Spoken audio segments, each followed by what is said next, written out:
দক্ষিণ এশিয়ার দুই পরমাণু শক্তিধর প্রতিবেশী ভারত ও পাকিস্তান সরাসরি হামলা পাল্টা হামলার পর যুদ্ধবিরতি হলেও এখন চলছে এক ভিন্ন যুদ্ধ, যাকে বলে কূটনৈতিক যুদ্ধ।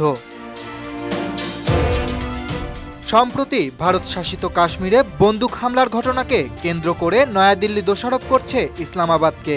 এ ঘটনাকে বিশ্লেষকরা বলছেন, ভারত চায় পাকিস্তানকে একটি সন্ত্রাসবাদের পৃষ্ঠপোষক রাষ্ট্র হিসেবে আন্তর্জাতিক পরিসরে তুলে ধরতে।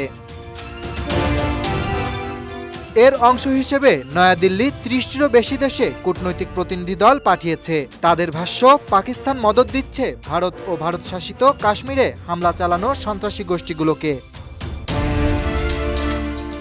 অন্যদিকে পাকিস্তান নিচ্ছে এক ভিন্ন কৌশল। তারা আগ্রাসী বক্তব্য না দিয়ে নিজেদের উপস্থাপন করছেন দক্ষিণ এশিয়ায় শান্তি ও স্থিতিশীলতার পক্ষের শক্তি হিসেবে।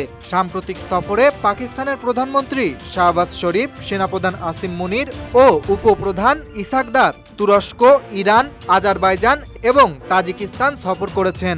আজারবাইজানের লাচিনে এক ত্রিপক্ষীয় সম্মেলনে শাহবাজ শরীফ বলেন, ভারতের সঙ্গে শান্তিপূর্ণ আলোচনার দরজা এখনও খোলা।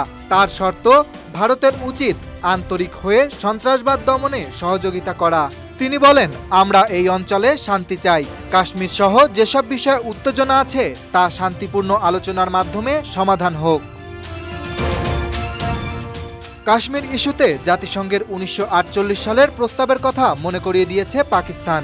সেই প্রস্তাবে কাশ্মীরের জনগণের মতামতের ভিত্তিতে গণভোটের আহ্বান জানানো হয়েছিল, কিন্তু ৮ দশক পেরিয়ে গেলেও তা হয়নি।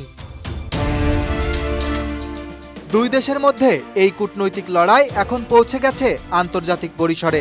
ভারত যেখানে পাকিস্তানের বিরুদ্ধে অভিযোগের ঝুঁকি নিচ্ছে, সেখানে পাকিস্তান আন্তর্জাতিক আইন ও সংলাপের মাধ্যমে উত্তেজনা প্রশমনের কথা বলছে। দক্ষিণ এশিয়ার দুই শক্তিধর রাষ্ট্র এখন সামরিক নয়, পৌঁছেছে কূটনৈতিক যুদ্ধের ময়দানে। এই যুদ্ধে কে জিতবে তা নির্ভর করবে কে কতটা বিশ্বাসযোগ্য এবং কতটা দায়িত্বশীল ভূমিকা পালন করতে পারে তার উপর। Dhaka express news desk.